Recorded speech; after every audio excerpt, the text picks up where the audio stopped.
good afternoon. Ano po pangalan nyo, Tay? Joseph Chua. Ilang taon na po kayo? 56. Ano po ginagawa nyo dito, Tay? Dito ako nangihingi ng pang-maintenance ko tsaka pagkain sa araw-araw dahil pinabayaan na ako ng pamilya ko.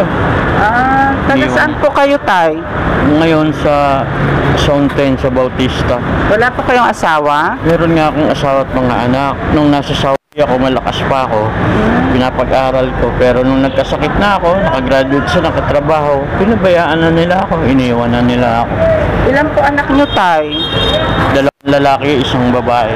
Grabe naman, pinabayaan pagkatapos lahat-lahat ng ginawa nyo sa kanila. Hindi nga ako naging maramot sa kanila eh. Problema ko sila. Halos kumain ako ng semento sa Saudi. Pero ngayon dito, ngayon pag nagsa-shutdown yung sugar ko tsaka umaatake yung gout ko, di ako na, halos gumapang ako papunta dito kanina para lang karoon ng makabili ng pagkain tsaka gamot. Sobrang pero. Ano po sakit nyo, Tay? Diabetic, marami na. Nagka-COVID din ako pero nakaligtas ako. Pero nung medical terminate ako galing Saudi, hindi na ako nakapagtrabaho dahil sobrang hirap. Nung last November, na-confine ako, kalalabas ko lang din ng ospital. Pero kailangan ko lumaban.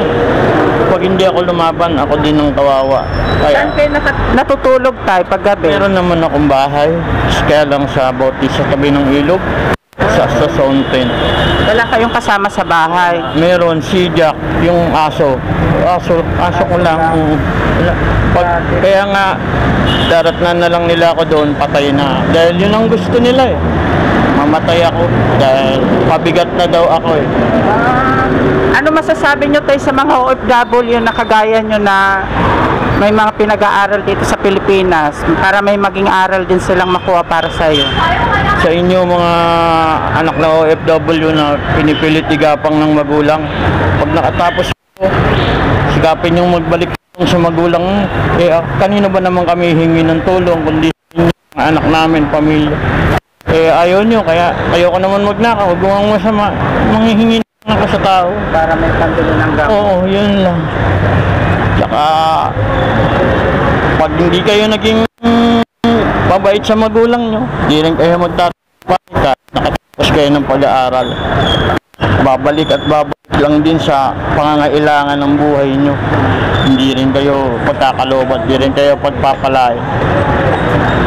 So si tatay po, mga idol, isang OFW dati. So ngayon, pinabayaan na siya ng kanyang pamilya. So mag-isa na lang siya ngayon, nanlilimos na lang po siya. Pagkatapos niya pag-aralin yung mga anak niya. Ganon. Kaya sa mga OFW dyan, habang nasa ibang bansa kayo, mag-ipon kasi hindi nyo alam yung bukas kung ano yung mangyayari. Saka sa mga OFW, may papayo ko, huwag niyong ibuhos lahat, 100%. Kasi tama yung sabi ng kaibigan kong pastor, lahat nagbabago.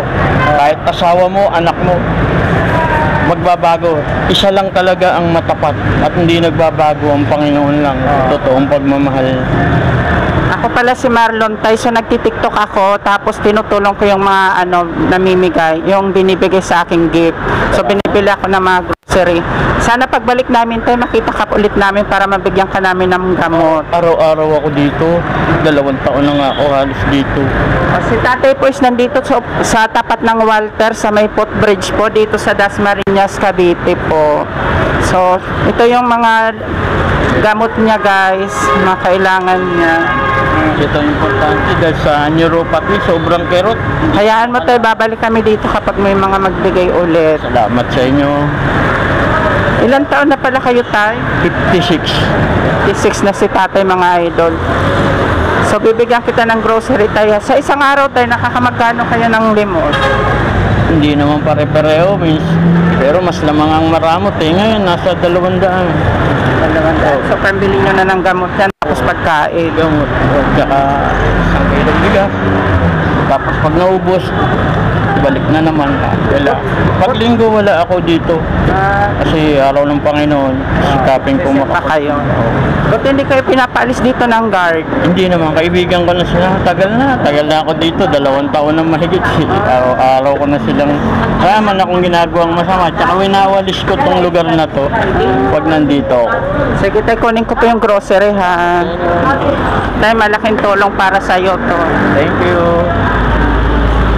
Wala na po kayo sasabihin tayo. Wala na, yun lang. Sana matulungan niyo ako. Sa panggamot ko lang, dito lang ako.